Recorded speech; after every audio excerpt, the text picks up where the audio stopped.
Let's go ahead and get started. Our first presenter is Dr. Yash Suri, stage zone 0 debranching and TBE with Knickerbocker of descending thoracic aorta. Alrighty, good morning everyone. Thank you so much for the opportunity to present today. My name is Yash Suri and I'm a resident at the University of Florida. Alright, I have no disclosures. So the case I'm presenting today is a 73-year-old male who presented to the vascular clinic with an enlarging zone 2 aortic aneurysm. Zone 2-3 had measured 5.9 centimeters, and he also had a right subclavian artery aneurysm that was measuring 2.7 centimeters. Now, to go to his cardiac history, he previously had a aortic root, descending, and hemiarch replacement with a Declan bypass to the left main coronary artery ostia for an acute type A19 aortic dissection about 5 years ago. Notably about this procedure that he had 5 years ago, interoperatively it went well. However, his postoperative course was complicated by a complete AV block, as well as multiple VFib arrests requiring CPR, and ultimately had an ICD placement as well. So, fairly sick individual. Of note too was this was a reduced sternotomy. He previously had a mechanical valve placement as well. So, other conditions were hypertension, non-ischemic cardiomyopathy, an EF of 20%, BPH, AFib, and a mechanical and aortic valve replacement. So kind of just looking at the pre-op imaging, going through, you could see a CTA of the chest. You see that large aneurysm, and then the dissection as well. However, what was notable about this dissection in the aorta, descending aorta, was that it had a true and false lumen. The left renal and IMA were coming off that false lumen aspect. You can here see a sagittal view, really appreciating that aneurysm as well as the dissection. And then kind of in that 3D rendering, you could see how that false lumen is peeling out to the left renal. So to kind of summarize what this case was we had an enlarging zone 2 aneurysm, and we had two aspects, both the proximal and distal. From a proximal perspective, there was residual dissection within his arch, so that forbade him from being a typical endovascular repair because there's no proximal laying zone. Due to his extensive medical comorbidities and the complications during his previous stay, that prohibited him from a traditional open approach where he would have gone a redo arch, debranching, and a FET.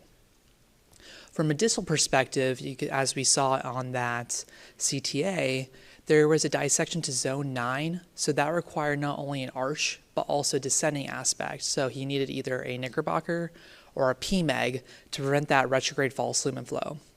And as I said, luckily for him, only the left renal and IMA were arising from the false lumen, but that was something that needs to be addressed. So for this case, it required a lot of thought and process. It was pretty complicated. So using a multidisciplinary approach of a stage zone 0 debranching, followed by a concomitant zone 0 TBE deployment into the innominate, as well as Knickerbocker of the distal descending thoracic aorta. So he came to clinic, and then he was admitted to the hospital as a elective repair. So stage 1 was a zone 0 debranching.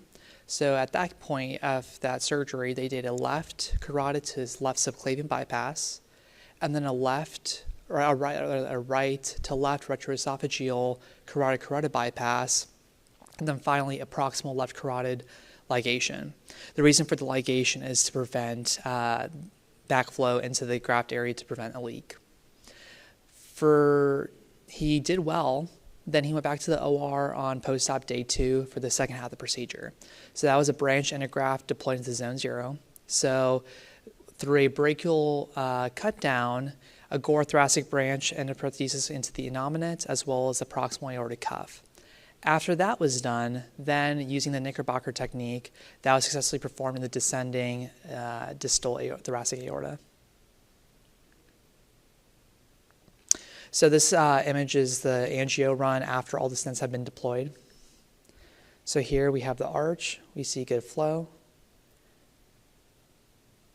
And then we have the descending aorta or thoracic aorta.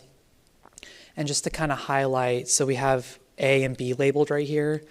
A is where the graft was actually knickerbockered, and B is, you could see is, if we could run that one more time, that angio. When you see point B, you'll be able to see where there's flow within the false lumen, however, there's no flow proximal to the area dissection, so you're able to resolve that false lumen passage flow. Oh, that's me. One thing to note was, as he had a very complicated stay in his initial arch repair, he also had a very complicated stay here too.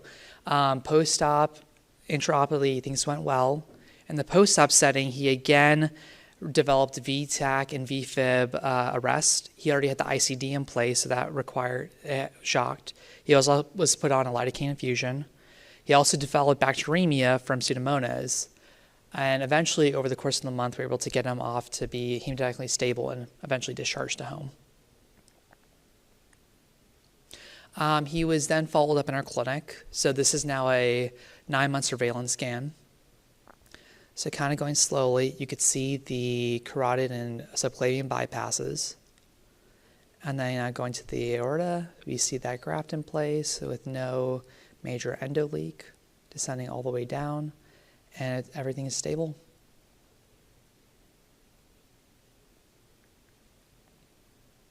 So kind of the key points, just to kind of summarize, was these are really complicated patients and sick patients. So it requires preoperative planning for a multi-stage procedure for multi-zone injuries. The Knickerbocker technique is really well studied, but it's a great tool and technique to address challenging issues of persistent false lumen flow. And then finally, looking at the literature and the commercial indications for TBEs, it's really well studied for zone 2, however, expanding the use for zone 0 pathologies and also including more and more opportunities for use of lasers and other growing aneurysms is really important. Thank you.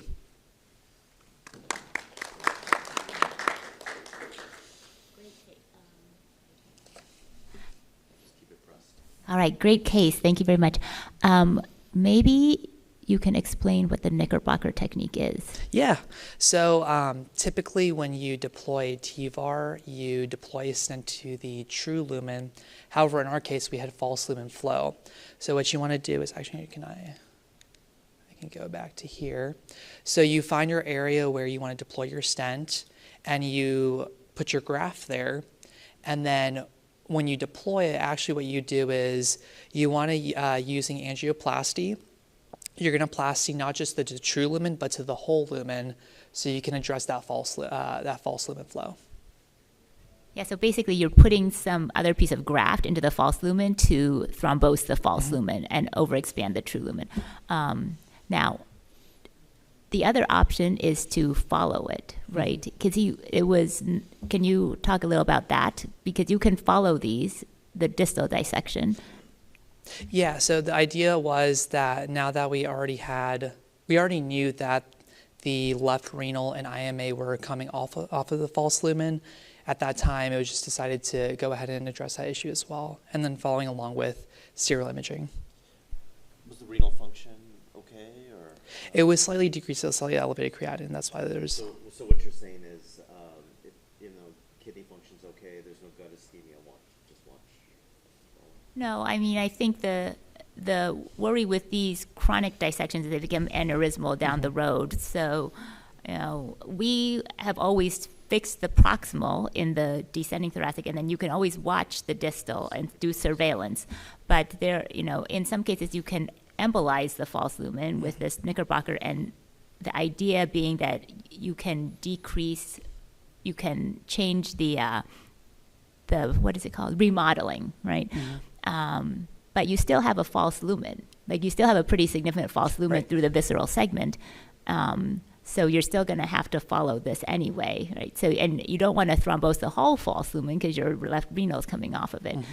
Oftentimes, there's a fenestration in the septum there. So the other thought was, did you have to stent into the left renal? No, so they, instead of using the PMAG, they just used the Knickerbocker, and then it was actually proximal to the celiac. It seems like the indication for repair was the size of the distal. Is that right? It was 3.9 was the descending, so it wasn't meeting that threshold for dilated aneurysm, but just because of that false lumen flow. It was the arch, right? It was 5.9 at the arch. Yes, for the arch, yes, that was. And the they didn't indication. recite the head vessels in his first repair, huh? No. When they, yeah. So, I might have missed in the discussion. Did you guys lead the renal for false lumen perfusion? Right? Yeah, so they Knickerbockered proximal to the celiac, and then that stopped the false lumen flow. So that post-angio run, you could see how it stopped that false lumen. Oh, sorry, one more interesting question. What did you use in your TBE? Because the innominat's pretty big. So did one of the branch devices, was it big enough, or did you have to, yeah? So I think I put the measurements right. Oops, there it is. There it is. So yeah, they used the enterprise. They used two different ones as well. Yeah, but what was the size of the innominate stent? Oh, I did not write that down, but it was in the op report. But there was a stent big enough for that. Yes, it was. Yeah. Alrighty. All right, thank you. Of course. All right. Our next presentation will be by Dr. Stephen John, Trapping the Thrombi in Transit. Good morning, everyone. Thank you for being here so early. Thank you for the opportunity to present. I'm Stephen, one of the cardiology fellows at UT Houston. All right, so our patient is a 43-year-old female. Over the last 6 months, she had a gradually expanding abdominal mass. It would cyclically expand and contract with her menstrual cycles.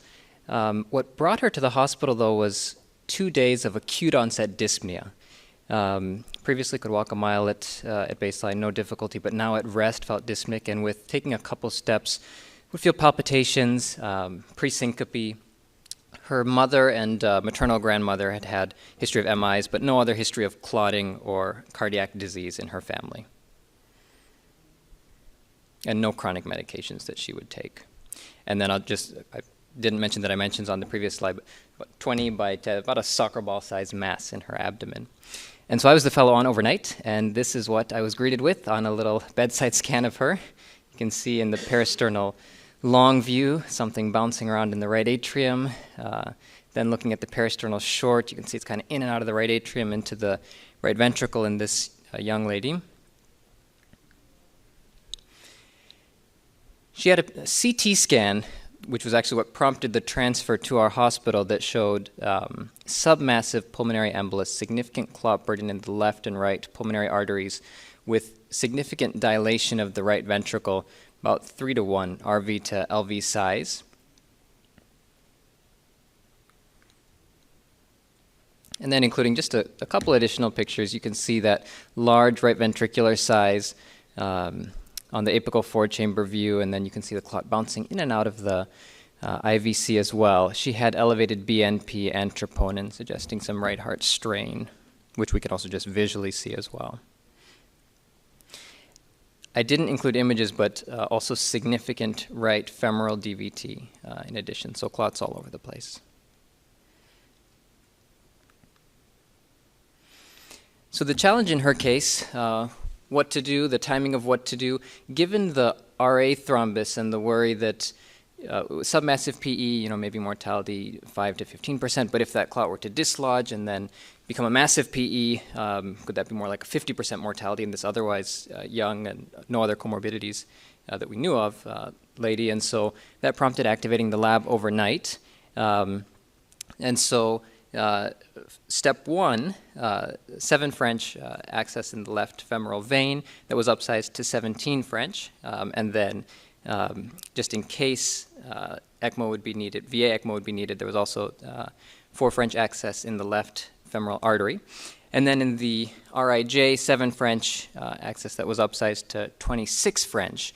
And then we advanced the angiovac device through the RIJ. So it's essentially a VV ECMO setup, so continuous suction from the SVC to address that right atrial thrombus with blood given back through the femoral access.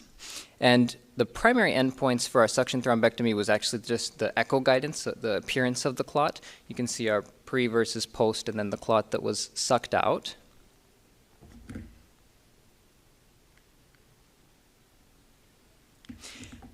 And then for the lungs, so we removed we upsized the 17 French left femoral access that was used for the return with the angiovac, and then advanced the AlphaVac device through there. Prior to doing that, we did a right heart catheterization. I'll show you the numbers for that in just a second with the JR4. And then after that, advanced the AlphaVac in. Here you can see, looking at the pulmonary arteries on one side, and then I'll show you the next side as well, pre and post.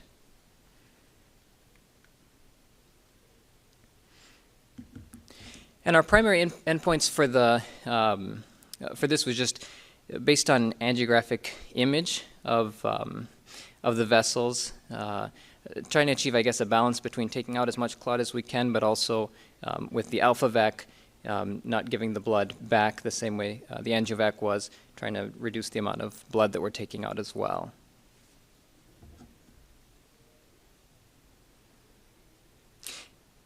And then I will mention there's the thrombus resected from her lungs. We did think about, so she had this significant right femoral clot burden as well, but in her case with the distension from that large abdominal mass, which we had not yet identified as to what that was, turning her over to go from a popliteal approach to try and suck out some of that femoral thrombus seemed like that might not be the best decision in the middle of the night. And so an IVC filter was placed to address the femoral thrombi. So this is her hemodynamics immediately before the thrombectomy. You can see pretty elevated CVP, mean pulmonary artery pressure of 34. Her PAPI, not great, at near 1. And then immediately thereafter, a good improvement in her mean pulmonary artery pressure down to 22. She had a subsequent right heart catheterization that I'll talk about in just a minute, a couple days later. At that time, you'll note still sustained improvement in her mean pulmonary artery pressure, and then low CVP. If anything, she was a little bit volume depleted at this time, and so she was given 500 cc's of fluid, but sustained improvement in her hemodynamics. A sample of the mass from her abdomen was sent, and as you might suspect, with that history of gradually increasing to such a large size and also expanding and contracting cyclically with menstrual cycles, essentially it was massive fibroid that had just been going on for 6 months without being addressed. And then the samples that we sent to it, not surprising, thrombus. But no concern for malignancy overall, which is great for her. So then the question is what to do about this large mass. And so in terms of her cardiology course, that's what that second right heart catheterization was for. So fairly large procedure that OB-GYN needed to do in terms of removing her whole uterus, fallopian tubes, making sure that there wasn't, there was some involvement of her ureters, so large open surgery. And so that right heart catheterization, the second one that I showed you, was to essentially make sure that she would be safe to undergo this procedure. During that right heart catheterization, they noted just about a 0.5 by 0.6 clot that was still on the septal leaflet of the tricuspid valve, and there was significant tricuspid regurgitation with prolapse of that leaflet.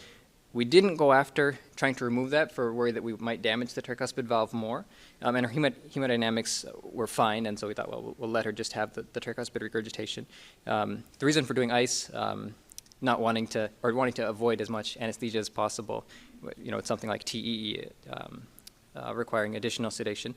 And then we left in the swan from that right heart catheterization just to give some additional data for the anesthesiologist, and then also left in cannula in case, again, ECMO would be needed during this laparotomy. ECMO was on standby for the whole procedure. It wasn't needed. They were able to resect the whole leiomyoma in addition to several other abdominal structures without complication. And so the learnings for our team, I guess just significant thrombus burden, presumably from venous stasis from this mass, just pressing on the IVC. but a chance to use a couple different tools at the same time in a urgent sort of overnight approach, but using the angiovac with echo guidance as our endpoint of, okay, I think we've taken out enough. Now using the alpha-vac with more fluoroscopic guidance, and then just checking the work with the right heart catheterization immediately after, and then before clearing her for open abdominal surgery. And in particular, the value of ice to get a good look at those clots again were some of our learnings. Love to open it up for questions and comments. Thank you. That's a great case. So, I mean, I think you did everything I probably would have done with this patient. I think the important point here is ECMO is very important as a backup tool here. These patients can deteriorate very quickly. We also try to avoid excessive sedation when we're doing these cases. The only other comment is for AlphaVac, we are able to get blood back, but we just got to filter it and give it back. But yeah, blood loss can be a big issue with these devices for sure. And I agree with the IVC filter placement, as a temporizing measure. So that's good. What long-term anticoagulation? Just a DOAC afterwards? Is that Yeah. what So you she think? was discharged on a bit of Lasix and Eliquis. Eliquis, okay. Yeah. Thank you. Very nice case. A beautiful presentation actually put together. Just as a fellow, I'm asking what one thing you want to make sure, I mean, you guys, this imaging and everything is done, but what's the one thing you want to make sure before you put a big angiovac and try to aspirate all these clots in this patient? One thing to make sure before putting the angiovac in. You probably did the study, but just wanted to make sure. You did a TEE, right? Have you ever looked into if there is any PFO or a big AST? Because anytime you have something like that, you don't want to go right next to it and distort the mass and go to the brain. In fact, we have a patient, we had one 81-year-old with the mobile thrombus actually trying to radiate from the right side to the left side. We had angiovac and do the same stuff, but it was almost propagating from the right atrium to left atrium. And anytime you have a cardiothoracic surgeon, you ask them, and most of the times they say that the moment they try to put that right atrial approach the right atrium, it's going to distort the mass and go. So they're not excited to do anything on that patient. It was 81-year-old too. So we ended up placing filters in both carotids and protected them both while we did the angiovac. I see. And then aspirated everything. I mean, partly you could see the clot just distorted and went through the ASD and went to the left side, but we had to do angiogram of the entire body from coronaries to the arms to the neck to renals, and finally found it in the profunda. It always goes to the profunda. So, and we were able to aspirate that, and there was good flow after. But that's one thing you really want to make sure before you shove a big catheter in there. If they're young and they're going to get a massive stroke, you want to avoid that and stop and talk to them. And sometimes you can't do anything with these patients if they have a big hole in the heart. So, Sure. good That makes presentation. sense. Thank you. I have a question. When you had the IJ, did you consider, I think you did the right thing, but did you consider thrombectomy from IJ coming and doing the DVT on the right side? Yeah, that's a good question. You're saying instead of rotating and doing through the popliteal. That's a good question. To be honest, I wonder if part of what played into it, or like started at like maybe 1 a.m. and then 2, 3 a.m. and I wonder if just it's the same team that'll be working again tomorrow. So if they're like, let's just stabilize this before we. One thing I would I wonder if that was part of the decision. Well, I think also with that DVT, I mean, you have the extrinsic compression from the mass. Sure, and so until that's addressed. I think until you can address that, like, what are you going to do once you get the clot out? Like, even if you stented it, it would just be a compressed stent. So I think totally reasonable to have left it there. I think I would say, putting it above the mass in the abdomen of the filter is actually the best choice at this point, because there's no way. I think there's a chance of that IVC clotting off completely, but even if you open it up temporarily, it's going to probably come back again with that mass being in there. So, Sure, until it's addressed, I see. Thank you. Thank you. So next we have Dr. Abdul Khan, novel utilization of EKOS for treatment of clot in transit and pulmonary embolism. Thank you for the opportunity. My name is Abdul Khan. I'm an interventional cardiologist at Memorial Medical Center, Las Cruces. This case, I'm presenting with Nicholas Hunt, who's our MS4. No disclosures. I just want to give you the geography. Just look at the site. We don't have anything north, south, east, or west, 3 hours. So this is going to come in handy in a while.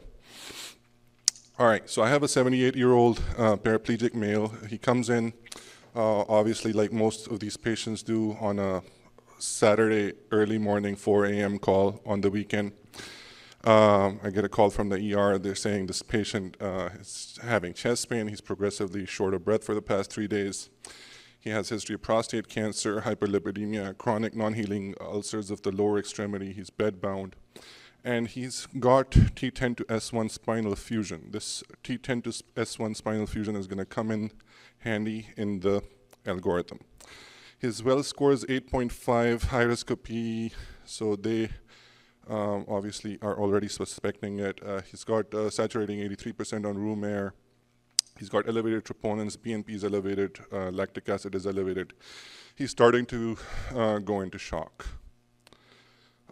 His EKG for the meds basically is showing some T-wave inversions in the inferior lateral leads, which sometimes can be a sign of a strain. For the med students over here, we do a CT scan, and as you can see, there's a massive clot, so he's got submassive PE, and there's something in the RA, and the LA is not very well visualized. So, as you can imagine, there's something going through the PFO. Anyways, as part of our workup, we always get an echo before we go in and do an aspiration thrombectomy. This is 4 a.m. in the morning. I'm half awake, so I'm like, okay, we'll see him at 6. We get the echo, and you can see something hanging in there, going from the LA into the mitral valve, into the LV. And my day and weekend gets much more complicated all of a sudden. So you have this, we're building up on the case from before. Now you have visually a clot that is in transit. You don't get to see this a lot. And it's measuring about 7 centimeters attached to the PFO. So patient was increasingly becoming hypoxic. His oxygen saturation was 80% on 100% FiO2. He was immobile. I called the CT surgeon locally. He didn't want to do anything. I called another ECMO center in Austin, which is 3 hours away flight time. They didn't want to touch him. So then I'm like, okay, we'll throw a Hail Mary. We'll see what we can do. The spinal fusion history precludes the utilization of systemic TPA, something you have to be wary of. So the first image, we take a picture, make sure there's no IVC clot. I go in there. His right heart catheterization numbers are listed over here. His SpO2 is 75% at this time. I decide initially our plan was to just do Inari, but the Inari rep is sweating. I can't do a TEE. I'm not very facile with ice. I'm the only one there with no support. So we go in and decide to go in and do EKOS. EKOS is something that people have mostly forgotten about. I put a 35 centimeter and a 50 centimeter catheter, go in, cross through a JR4, make sure that I don't embolize the clot. We don't have sentinel filters in our center, so I can't protect the carotids, but I've had a discussion with the patient already. We given an alteplase bolus, SpO2 immediately improves to 95% hemoglobin, the blood pressure is stable. I leave it in for 48 hours. The next day, the thrombus is gone. The RV size is much better. His oxygen saturation's 90% within like the next 24 hours. He's only requiring 2 liters or room air. You have to measure the serial fibrinogens with these patients. You want to make sure they don't drop, so we do measure them. There's mild RV dilation, but clot in transit is no longer seen, and he doesn't get a stroke, thankfully, which was my worst nightmare. So then we go in there, we take another look.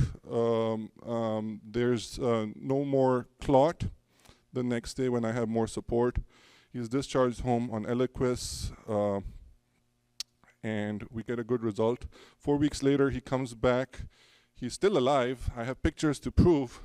And he's complaining of venous ulcers. He wants the DVT fixed. So we go in there, do a penumbra, do venoplasty for the clot maceration, and we get a good result.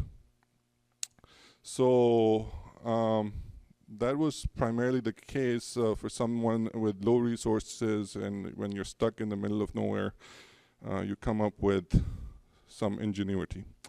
So what are the key learning points? Pulmonary embolism with right heart strain carries high risk of mortality. Obtaining echo prior to PE thrombectomy is essential. Clot in transit remains an underappreciated cause for massive arterial embolization. I had one patient where she basically lost both her legs, and when we figured out, what we figured out was she had DVT and arterial thrombus. She had a PFO that actually the clot went from the vein through the PFO into the artery. You have to close the PFO. EKOS catheter can prove to be a successful tool in resource-limited and challenging settings. Our patient presented on a weekend was not able to tolerate intubation or TEE. Staged PFO closure is important to prevent reembolization events. Inari and penumbra catheters do not have on-label indication for clot in transit. Key elements of history, including respiratory status and prior spinal surgery, preclude administration of systemic TPA. And EKOS catheter with localized alteplase administration yielded a rapid improvement of symptoms without neurological or systemic sequelae here. Just to prove that we have done complicated cases, we have published this. We had a right atrial thrombus. The middle picture shows the right atrium completely. It's not a thrombus, actually. It turned out to be a tumor. It's completely occluding the right atrium. There's very little flow around it. This is a TE picture in the middle. And we were able to suck it out with Inari and just throw it out. Thank you. My old fellow, who did? Yes. Great case. Thank you. And it's a good sort of 1-2 after the previous case. You know, I think it's a great use of the tools that you have. I was interested, do you do a lot of antegrade venous thrombectomies for DVTs? You know, I tend to stick the popliteal, go retrograde, but I guess he was also paraplegic. So he's paraplegic, he couldn't lay flat, so we just went antegrade. That's interesting. From the groin. From the groin. Yeah, really good case, and that reiterates to the point of making sure this PFO. I mean, we're talking about we it. visualized your point. Oh yeah, that's awesome. Yeah. Thank you for that. Yeah, I mean, with limited resource and stuff, I was saying you mentioned something about this Sentinel filters and stuff. I think spiders are actually pretty easy and they're cheaper, and it's, I mean, if need be, I'm saying just that filter from one groin axis, you can have 2 filters right from the, even a 6 French sheath from the left side. If need be, temporarily while transferring patients and stuff, if you need some low-cost filter, then spider is not as bad. 6-7 millimeter filters are available, and that's one thing. And pretty interesting point about the antegrade approach for venous access, and I pretty rarely do that, and most of the times they're like, oh yeah, but you go popliteal and you take everything above and everything below, you just like leave it alone. And I've seen enough patients come back with calf vein thrombus and stuff. It's persistent. It never gets better. And I try going from above with a flash catheter or something, a bolt catheter even sometimes, and just getting into the branches from above. It's just not the best feeling. So I'm fascinated that you managed to get that to work, because like usually you run into the valves. Now, presumably, if there's a DVT, the valves are all messed up. That's how I end up with deep venous insufficiency down the road. But like, back in the day when we would do open venous thrombectomy, right, we would never be able to pass the catheter down antegrade, even when the vein is like sitting in front of our face because of the valves. We'd like do the thing where you like squish all the clot out with an S mark, because you can't pass things. So I'm impressed that you got the penumbra to go antegrade all the way down the popliteal too. I think all of us are more interested in So our center actually, there are people who are doing inappropriate stents in our area, and we've sort of like specialized in doing CTO venous cases now. So we can go antegrade, retrograde. We've done veins, artery. We've done subclavian veins. We've done quite a few things.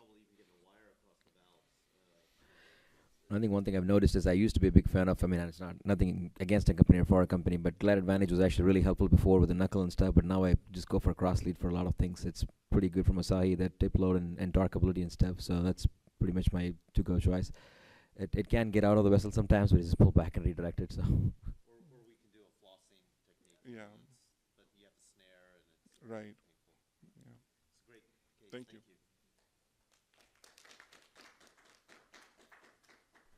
All right, our next presentation will be given by Dr. Kabbani. Seeing is believing, acute resolution of edema following pelvic venous stenting.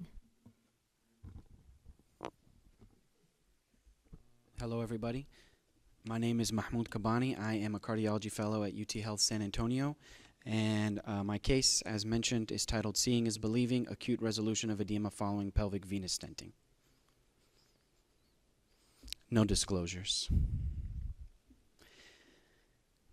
So the case is about an 80-year-old female. She has refractory right lower extremity pain and swelling. She also has history of DVTs on anticoagulation. And pertinent cardiovascular history is atrial fibrillation. She also has ESRD on hemodialysis.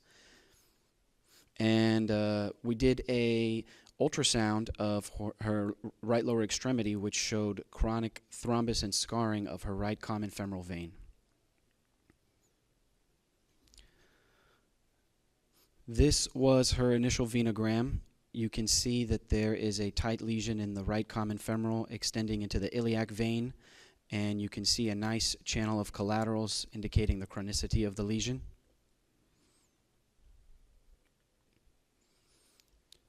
So the clinical challenge here is that the patient had failed multiple conservative therapies, and now she has scarring and fibrotic tissue in her right common femoral vein and iliac vein.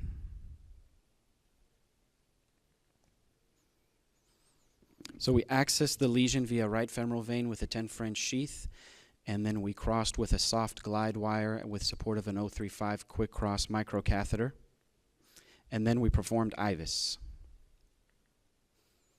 I'm going to let the IVUS clip play out. So this allowed us to confirm that we were in the right vessel.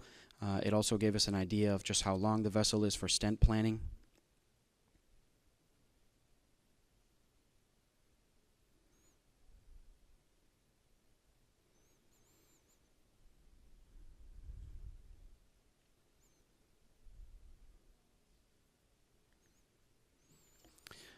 Now we really wanted to prep for our stent deployment, so we started pre-dilating the lesion. We started off with a 4O balloon.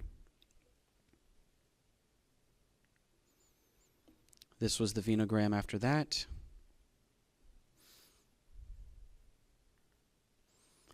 Then we pre-dilated with a 10O balloon.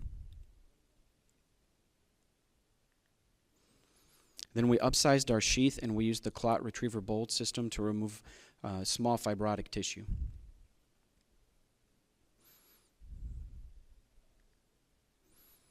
Then we further pre-dilated our lesion with a 12O balloon. And then finally we deployed a Venovo 14x140 stent into the iliac and femoral lesion. We post-dilated with a 14O balloon. And we were happy with the results. This is the IVUS afterwards, showing a well-expanded and a post-stent with a good luminal area. And this was the final venogram. There's good inflow and outflow around the stent.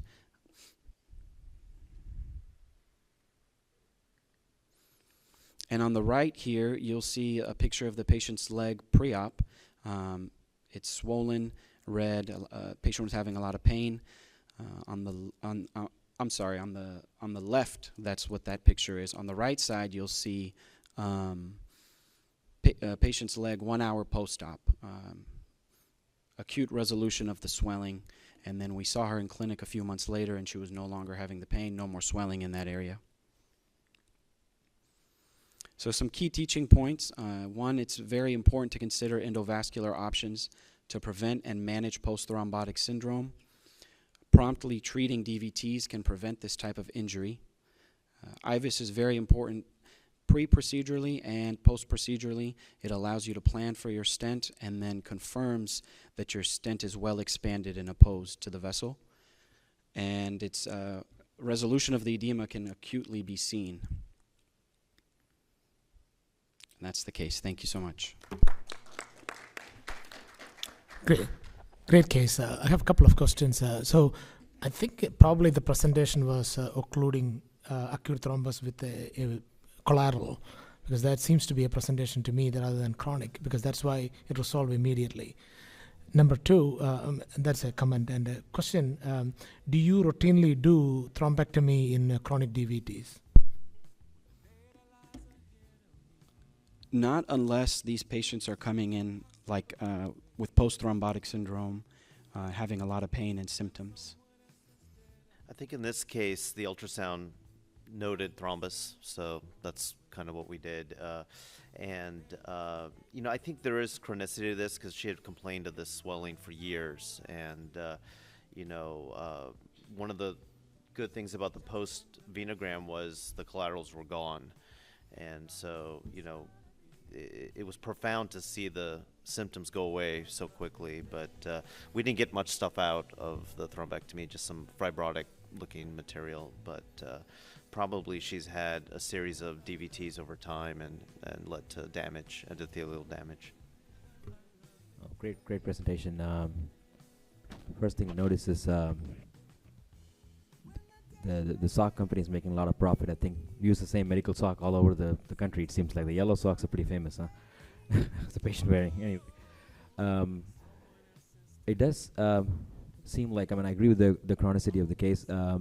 Do you think it's iliac compression from Mythernis? Because there was one segment, if you see right after the IVUS, when it comes back after the bifurcation, you see the left cone in there.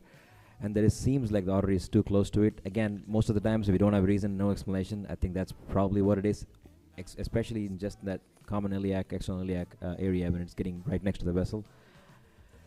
Another thing, I actually gave a presentation on this a couple of years ago at CVI conference.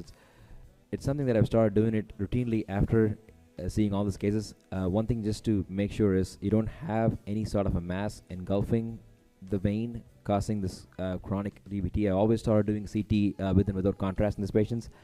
There was one patient, a lady worked for the court, 46-year-old, came in, had occlusion for like years.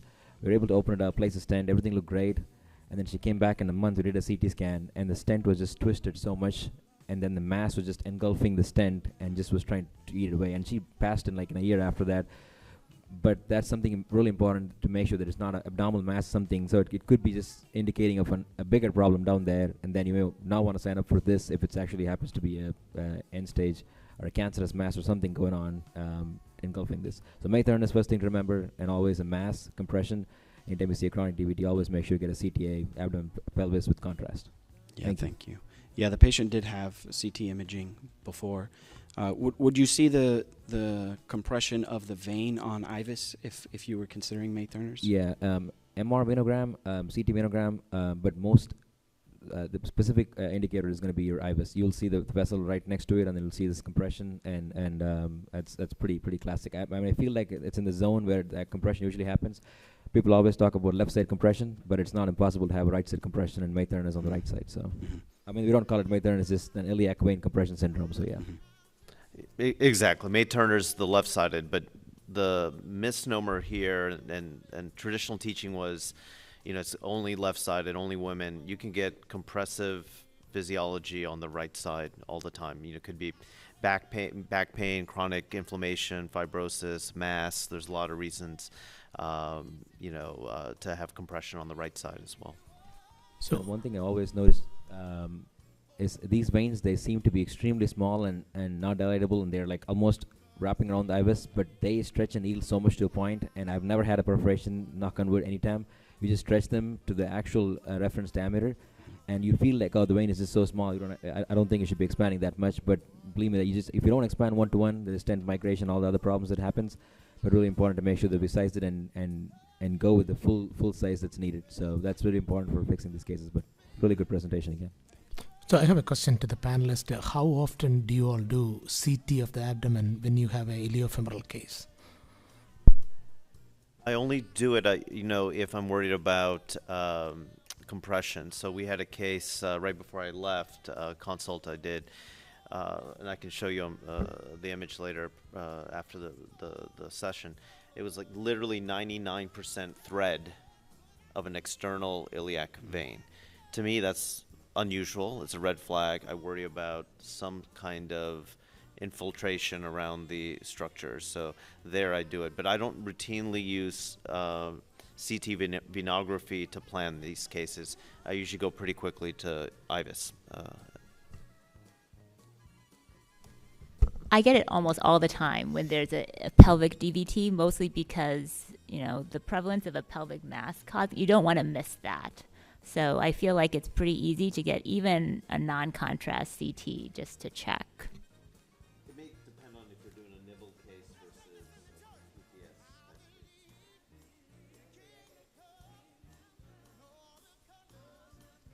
All right, thank you guys. Yeah.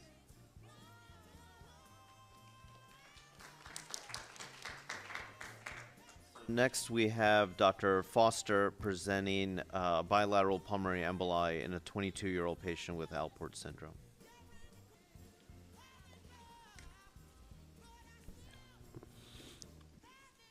Hello, my name is Declan Foster, and I'm a fourth-year medical student at Burrell College of Osteopathic Medicine.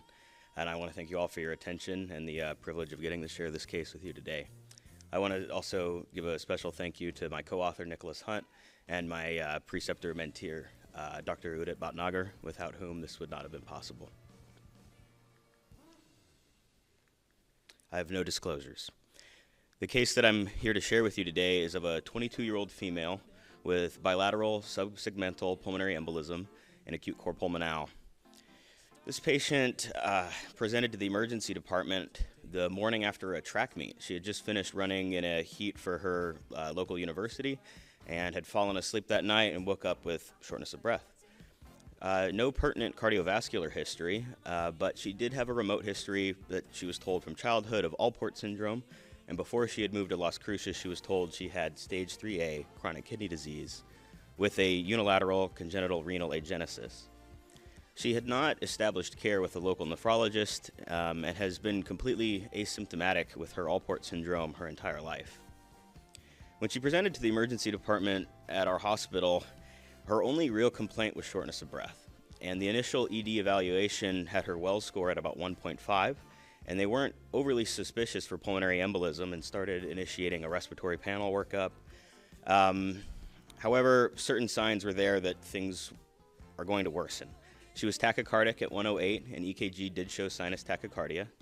And she was saturating at about 88% on room air on arrival, but had worsened to 84, 85 over time, and was placed on high-flow oxygen therapy in the emergency department. Certain labs started trickling in. She came back with a positive D-dimer, and her creatinine was at 3.8, troponin of 79, and a BNP of 175. Her oxygen saturation was titrated up further in the emergency department, and they decided it was time to get a CTA. So you can see here on the right side, immediately we got consulted.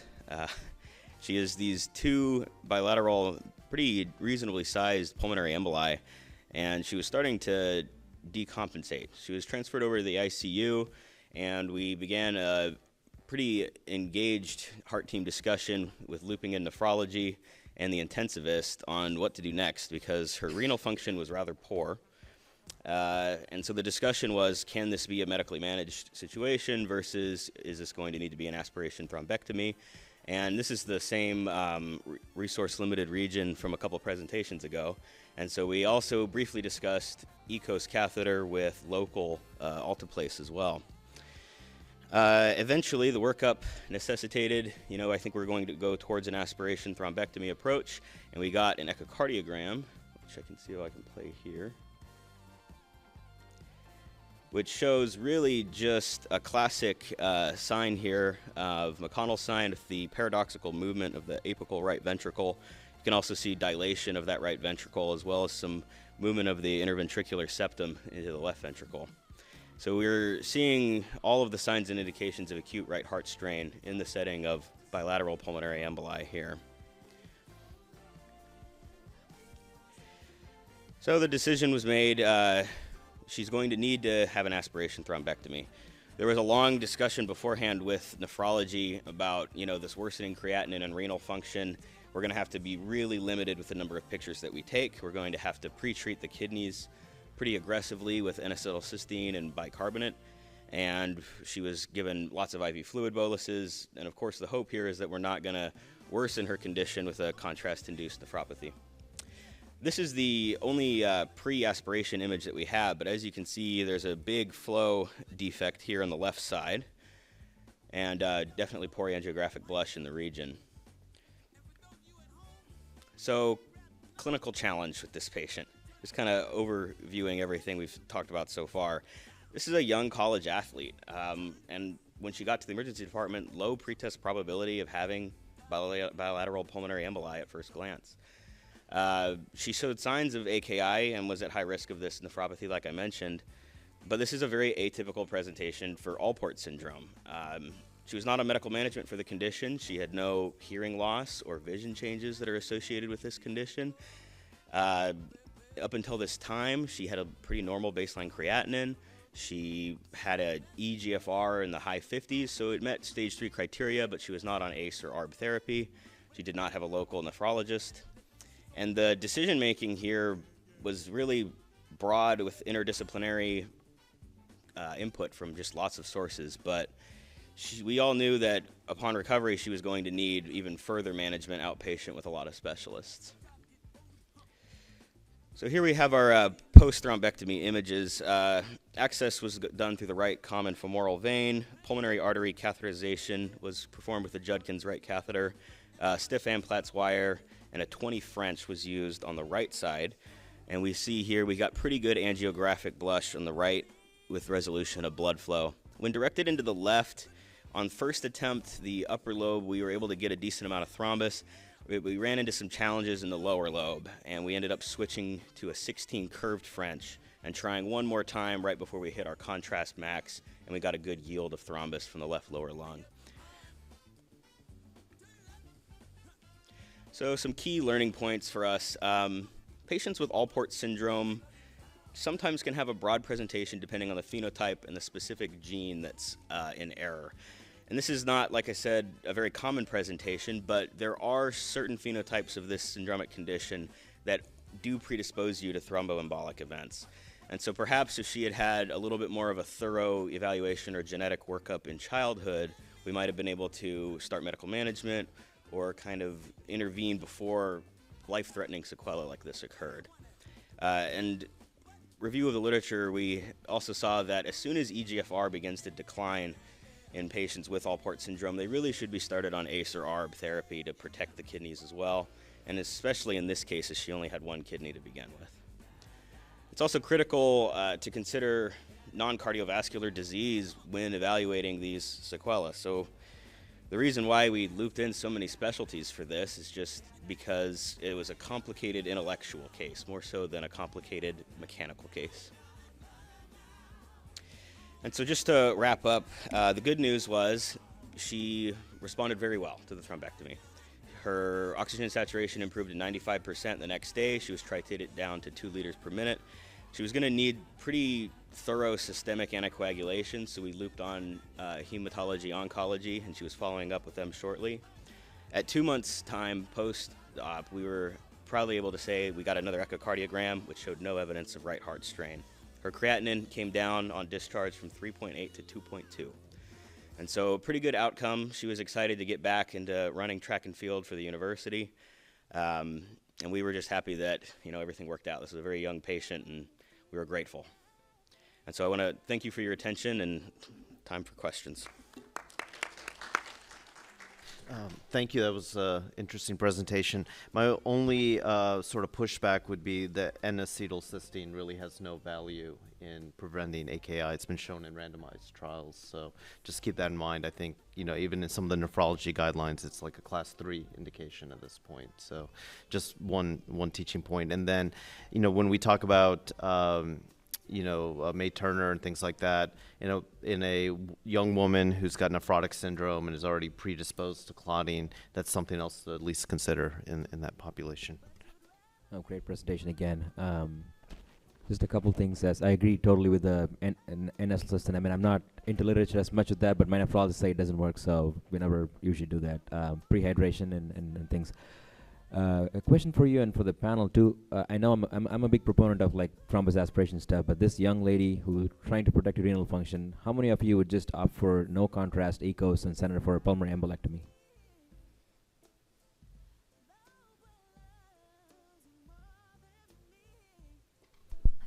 That's a tough one. I think I would probably do what you did and have like a multidisciplinary team about this, because it's, I am no expert on the long-term sequelae. That was actually my question is, do you have follow-up with her for like the pulmonary hypertension she may have?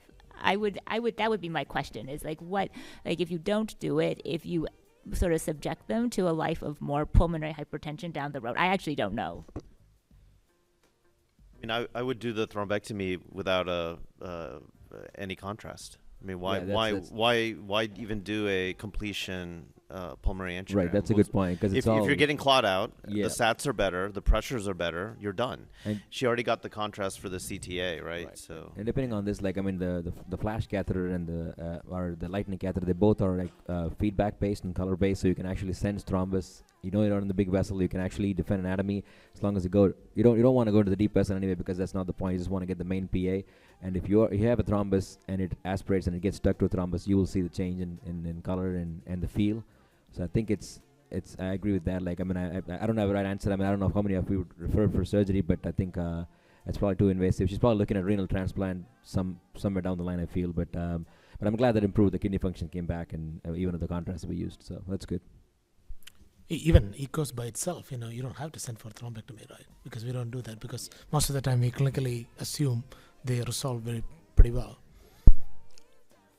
Thank you. Thank you. Thank you very much. Great case. Okay, our next case will be presented by Dr. Misbah, Challenging Conventions, Dry Closure Technique for Impella Removal. Good morning, everyone. My name is Sarah Misbah. I'm a PGY2 internal medicine resident at Texas Health Resources, HEB Denton. Today I'm going to be presenting a peripheral case on dry closure technique for impella removal. So basically, I have no disclosures to give. Our case presentation is basically, we have a 53-year-old male who was basically transferred here from an outside hospital facility because they had no cardiology or interventional cardiology resources at the place. His presenting complaint over there was chest pain, shortness of breath. His troponins went into the 60,000s, and he had wide complex tachycardia over there.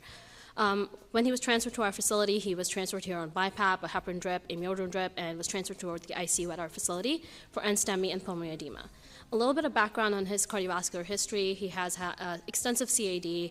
He's had CABG in the past. He has 17 stents placed. He has severe medication noncompliance. He was NYHA class 4, and a prior echo done in 21 was showed an EF of 58%.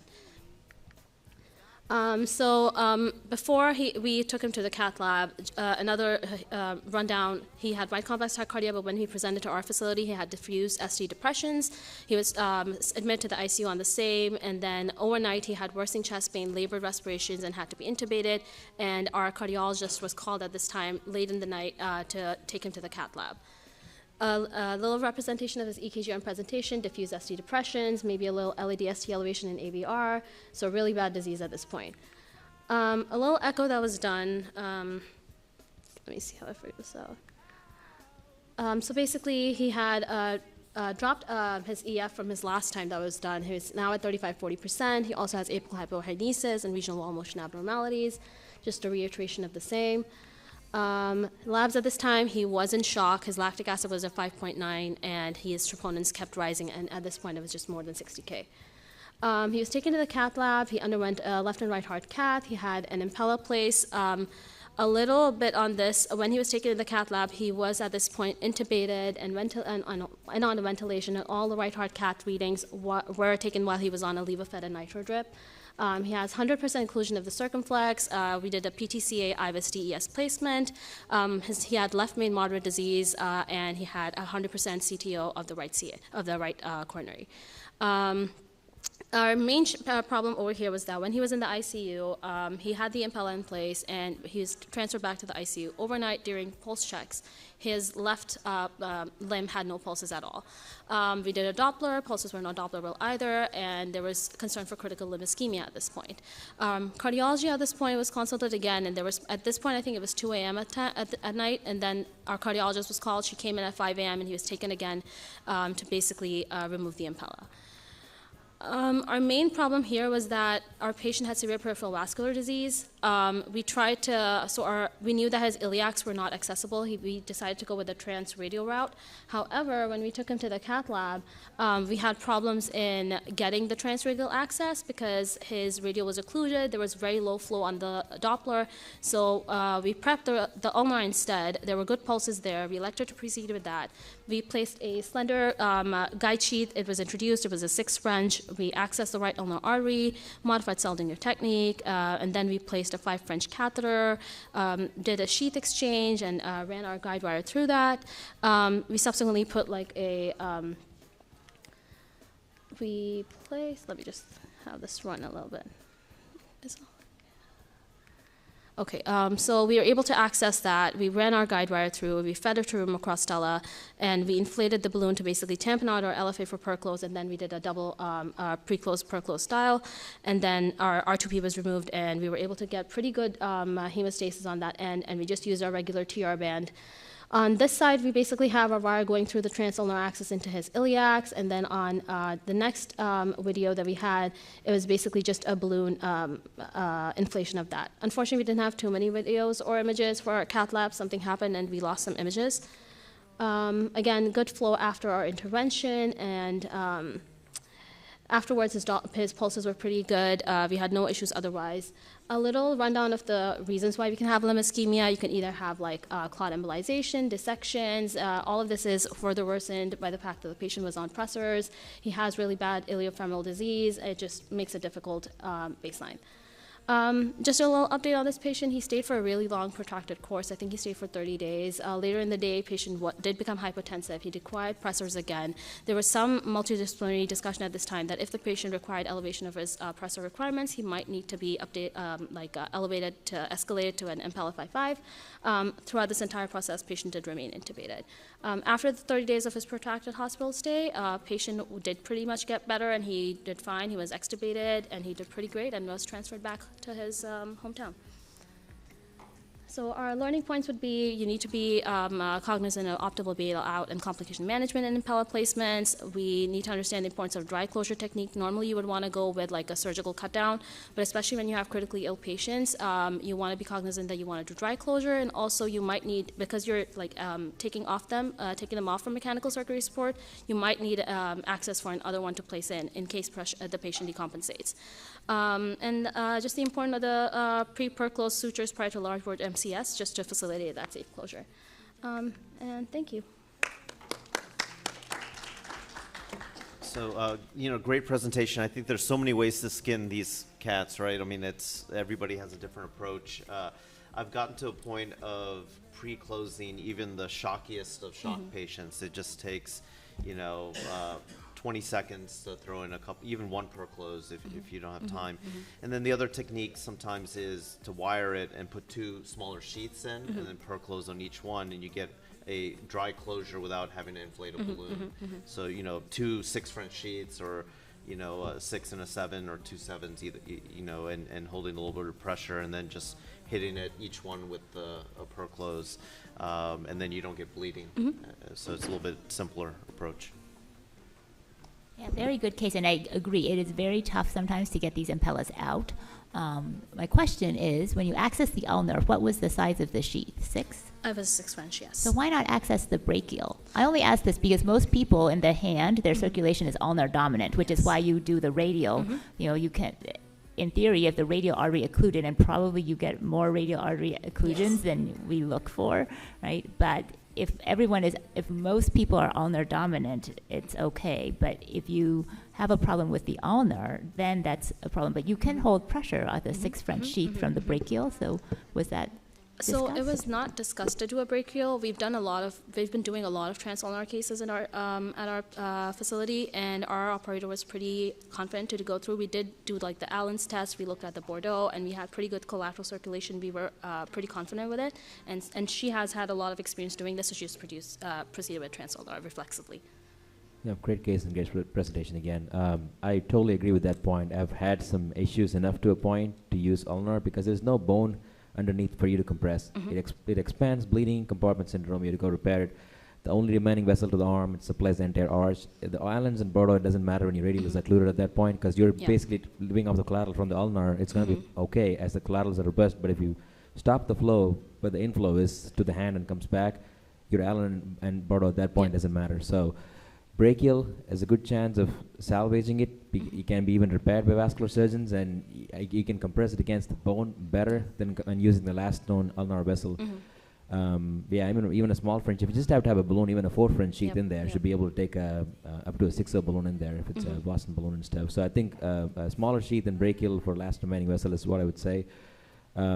And you didn't try from the right groin even to come by, because there's iliac nose, but you can just balloon this nose and come by. All you need is just a balloon to pass across, just up and over. You put a wire across and just like put a balloon. It's so another way of approaching it. So yeah, I think the problem that we had from what discussion that I had with our interventional cardiologist was that this guy had an extensive cardiovascular history, really bad. He has had stents in his peripherals placed multiple times, has had in-stent stenosis as well.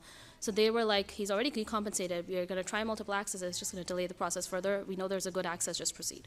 definitely, yeah. I mean, radial is much preferred if you have radial access. Sometimes occluded radial vessels, I was able to dissect with a feeler and other Mongo wires to try to put a sheath, and you can just dissect through the vessel and re-enter into brachial. And we have not like tried to create a channel, but just use it as a pathway. So occluded vessels are still usable. 10% of your radial sheath is radial vessels are all gonna go down in the future after using them, but it's still usable as long as you can dissect through it and get through that. But ulnar kind of like started freaks me. I've had a couple complications and I stopped using ulnars after that. So I'll keep that in mind. All it takes is one hand complication because it's so important, like people's hand function. It like haunts you forever. But the other thing about more proximal access is then you don't need the longer device because like I've definitely run out of room coming from the radial, but you can, even those couple of centimeters coming from brachial, you can reach like further down. Yeah, we used a 149. It was pretty long, but I've not personally been a part of any of the brachial ones. I've experienced a lot of the ulnar ones, but I'll definitely keep this in mind. A great presentation. A couple of comments. I think this technique is less utilized in many situations. I'll tell you, in TAVR, it's very easy if you have a groin complication, put the balloon from the other side and put the sheath. But I have seen people not using this technique and still struggle and bleeding and compressing. So you just put a balloon in the iliac, then you have a good field and good time to work on the femoral. The other point, I have seen a case, they did not have the long sheath. So after closing the femoral, patient was still hypotensive because with the balloon, they perfed the iliac. So it took time. So if you're doing that, put a long sheath. Now with the radiopedal, the sheaths are available. Put a long sheath there, immediately ready to put a stent if you have a complication. Thank you so much. All right, thank you. Our next presentation is Dr. Sinurat. Customized fenestrated EVAR and Juxtarenal AAA with no proximal landing zone.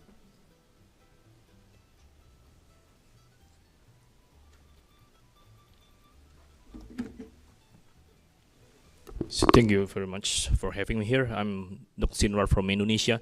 Actually, all of you do not know Indonesia, so I'm from another side of this globe, from Asia.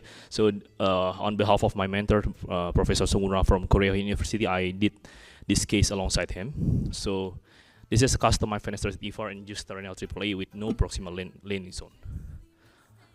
So this case presentation is a 82 years old male, physically active, referred from remote hospital with the Juxtarenal AAA with no proximal landing zone.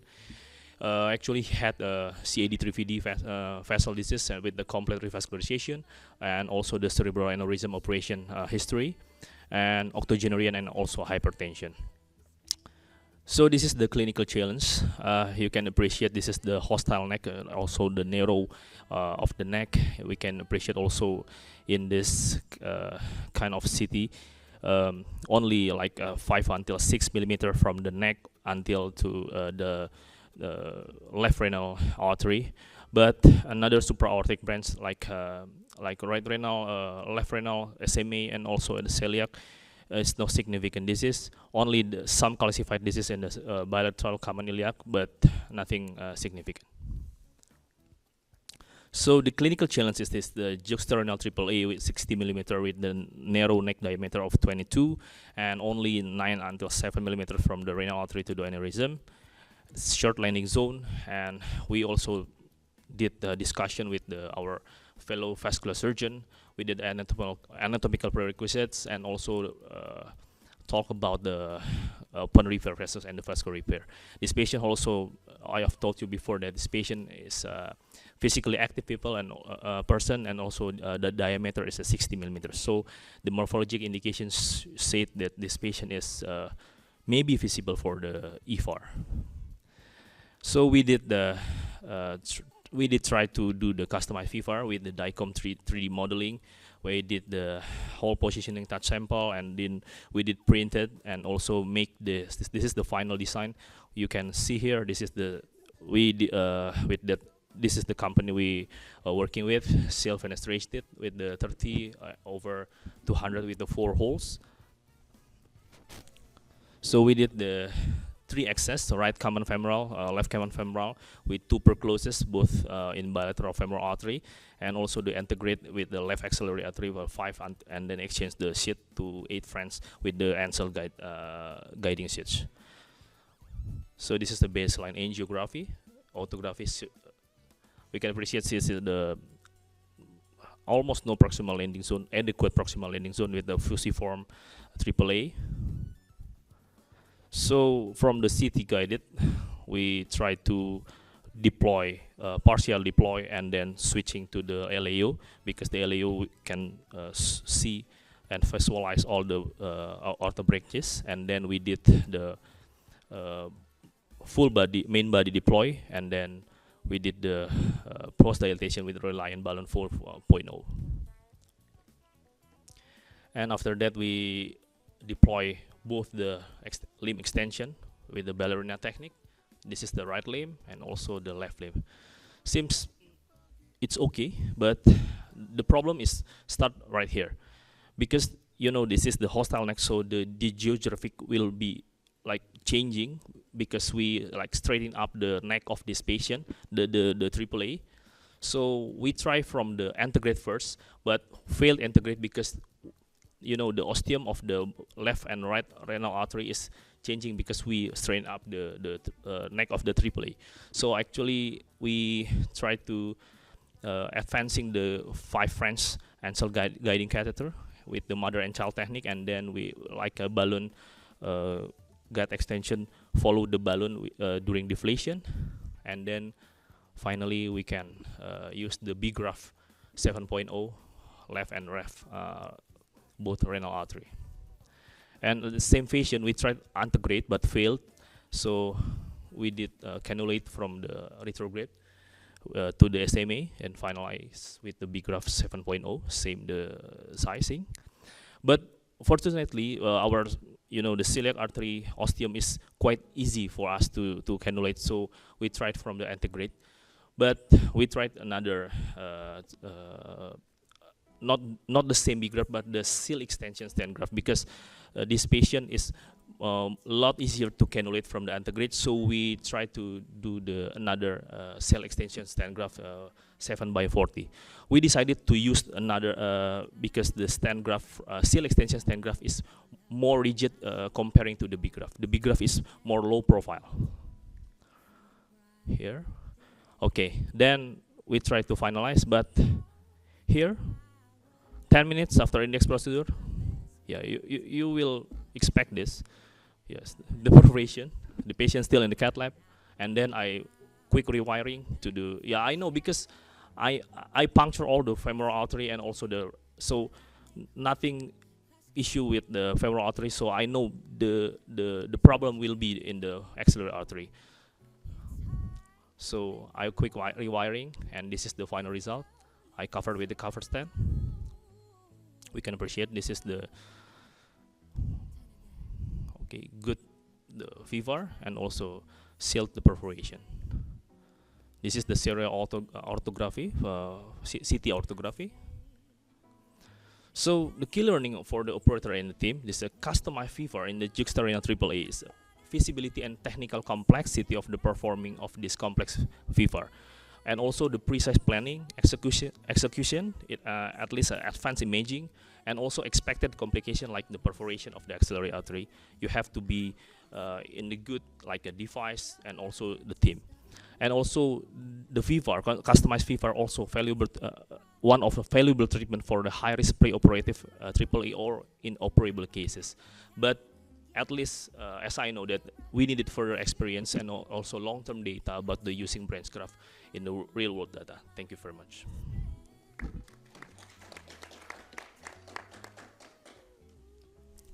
Great case, and I'm impressed. You guys do this with 3D printing.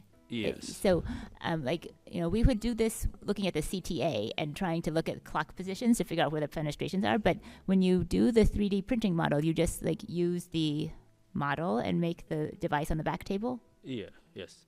Actually, yeah, because due to the limitation of the time, I don't show you how we did the 3D printing. But we talk to the company and then together we sit together to do the 3D printing.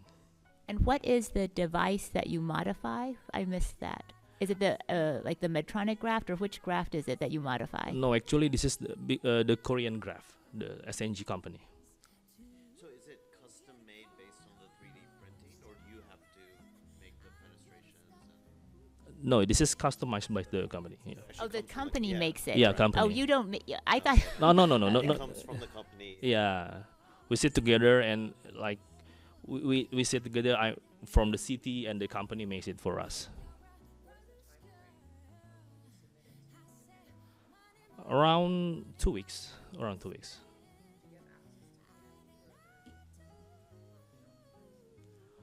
And on myself?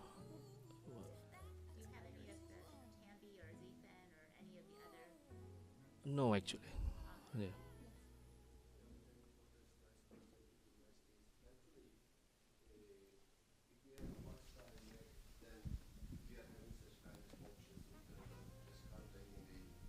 Cannulating the side branches. So this is nice, but the most important thing in that case, actually, we are having 3 and 4 chimneys. And it means that you have a late leakage to the abdominal aorta. Because if you have such kind of more chimneys, then you have to just make a final pot for all of them with all the balloons inside, and it's not so easy because you do not have such access. So it means that at least you can perform 3 or 2 final kisses simultaneously, but at the end of the day you have 4 chimneys, and if you just do the next, you will deform the others. So it means that, yes, this is good. You are having holes, you are asking to the company and they are bringing the graft with holes to you, and you are engaging to the arteries and creating chimneys. It's nice, but while you are delivering the device gets a torsion because the aorta is like a spiral, and it is not so easy just adapt these holes to the vessel osteums. So you have to make some manipulations, and during these manipulations, you lose the contact of the graft to the vessel wall. And it means that you have a high risk for turning these patients into leakage and expansion of the aneurysm in the near future. So in my opinion, these are nice cases for demonstration, but the surgical approach is always on the table for such kind of patients if the patient's condition is good in terms of surgery, because engaging to such big arteries and losing some big arteries and expecting to create some connections with other arteries may have some failure in the vital organ perfusion. So it is a bit risky, and it is a bit risky in terms of patient salvage and risky in terms of having leakage and abdominal aortic enlargement in the near future. Thank you. Thank you for your advice. No, I agree. Totally agree with that. With the aneurysm being 6, any minor endoleak, and it's going to probably make it worse to a point that it's going to be ready to rupture. So kind of makes me wonder. So the patient is not a surgical candidate at all. I mean, I missed that part with the pre-op risk and stuff. You told me the patient is not a good surgical candidate. You said this patient. No, okay. At least in my country, I also already discussed with my fellow vascular surgeon. See, okay. Yeah. Perfect. Thank you. All right, we're gonna move on to our last presentation. Dr. Elizondo, mycotic aneurysm meets patient autonomy. Hey, good morning, everyone. I'm Hector Elizondo. I'm one of the first-year fellows at Baylor Scott and White. I'm going to be talking about this interesting case we had. I have no disclosures to report. So this patient is a 72-year-old female. She presented with 4 days of vague symptoms, abdominal pain. She had some fatigue, weakness, and some chills that started 2 days prior to admission. On presentation, her white count was 13.4. You can see also her inflammatory markers. CRP was 17 and ESR was 91. She also had a BNP of 8K when she was admitted. Pertinent cardiovascular history, she had diabetes with an A1C of 13.5. It's pretty uncontrolled. High blood pressure, hyperlipidemia, coronary artery disease, and she had CHF with an EF of 30 to 35%, as well as an ICD in place. She was also very malnourished on arrival. So we have this CT scan that was done on arrival, and you can see the aorta going down and some retroaortic gas. I put a picture showing that. On this scan, too, there was no evidence of any possible diverticulosis, diverticulitis, no other infectious processes going on the abdomen.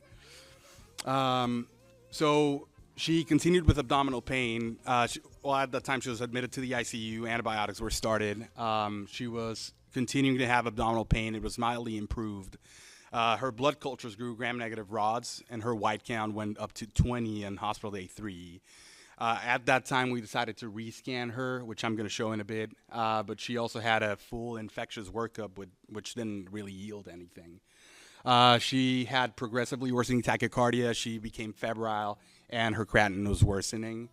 And finally, her gram-negative rods speciated to salmonella. So this is her repeat scan. We're going to see the same thing, the aorta coming down, descending aorta, and then you're going to see that in a bit. At the level of the celiac and the SMA, there's this outpouching of the aorta, which is a mycotic pseudoaneurysm. So the clinical challenge, we had this 72-year-old female that was a very poor surgical candidate. She had uncontrolled diabetes, bad heart, bad nutrition, and she had an aortic mycotic pseudoaneurysm. So we had a long discussion with the patient about all of the surgical options to repair this and prevent it, from impending rupture. So I wanted to open the question to the panel as to what you guys think we should do.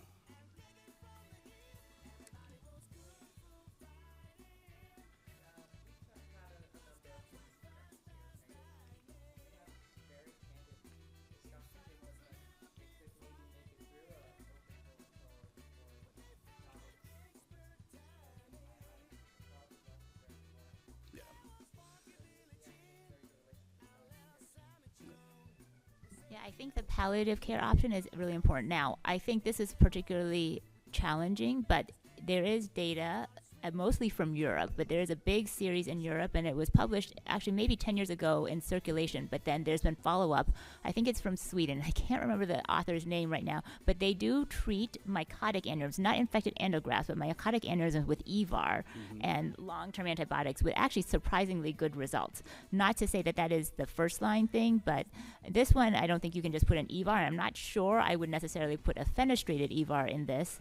But I think the palliation is really important. Yeah, so that's basically what our discussion was. We talked about open repair, which she would require an open thoracoabdominal, basically, and replace her aorta. We talked about endovascular repair, knowing that this could be a good option for her, especially since she was pretty malnourished and she had a bad heart. And then we talked about possibly doing no interventions and just trying to do antibiotics, which we're not really comfortable with, given how fast it progressed and the risk of rupture. So the second clinical challenge came when she was not really amenable to any open surgical management. So at that point, we discussed about doing a physician-modified endograft for this problem. So what we did is we did a Terumo Trio 26 millimeter endograft.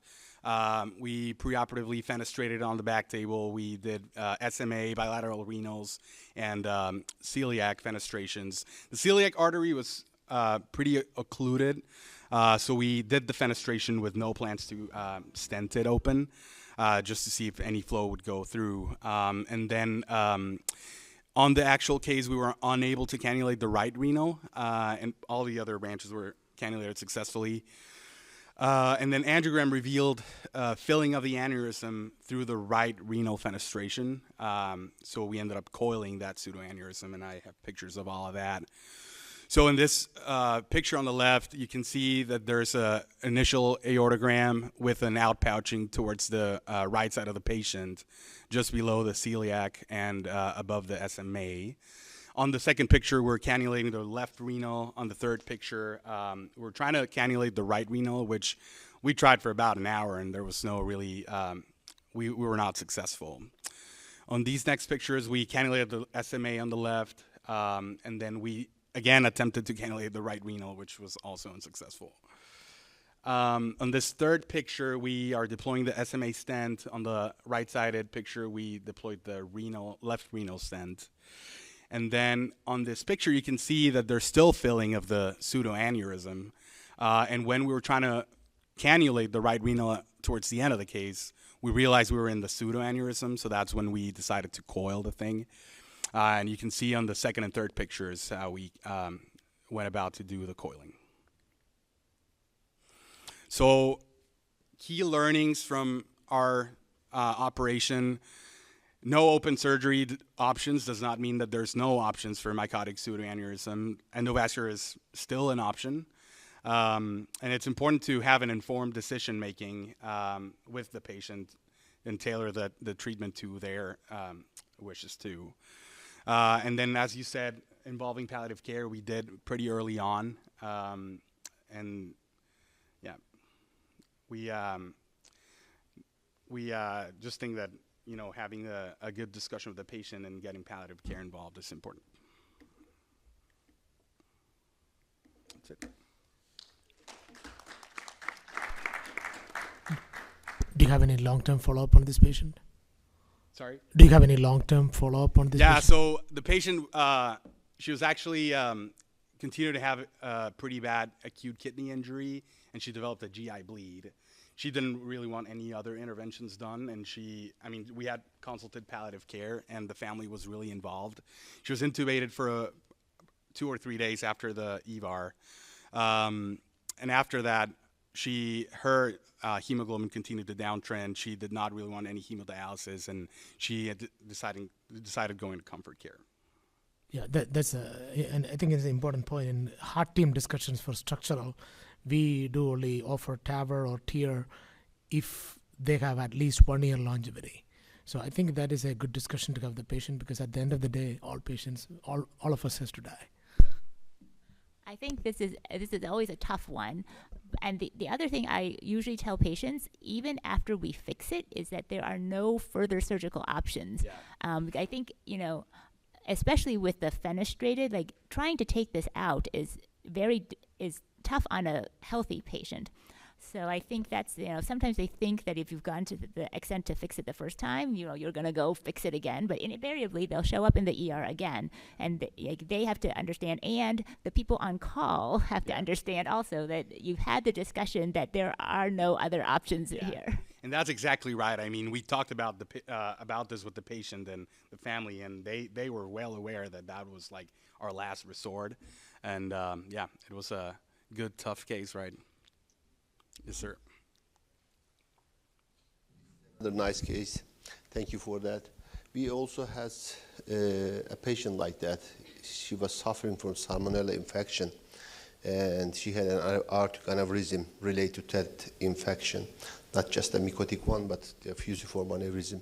Actually, position emission tomography in terms of understanding the inflammation at that site is so important in this point in patients related to infection.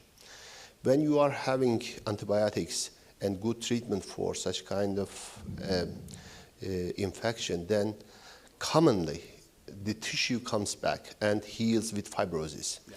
I mean, in some patients, to be patient and to wait for a few months, the mycotic aneurysm may resolve and come back and heal with fibrosis. So there is no need to do such complex procedures. And we have to understand that, actually I understand that, this is for me. And if you are trying to implant grafts, intervening with the vessels, I mean, interfering with the vessels, then you always have the chance to fail, to lose that vessels. And if you lose a vital organ artery, then the patient fails. So that's a great importance in terms of understanding. So in such cases, just waiting to be patient, to rely on antibiotics and to watchful waiting, I mean. And if you do not have anything to do, then perform such complex procedures is mandatory in my opinion. Thank you. Thanks.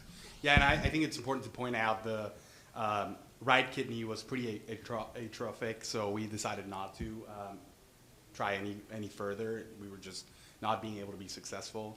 But her kidney on the right was pretty atrophic, so we didn't think it was going to, have an important part in that. Yeah. Thank you. Thank you. We should huddle, but thank you. We'll adjourn this session and start back up in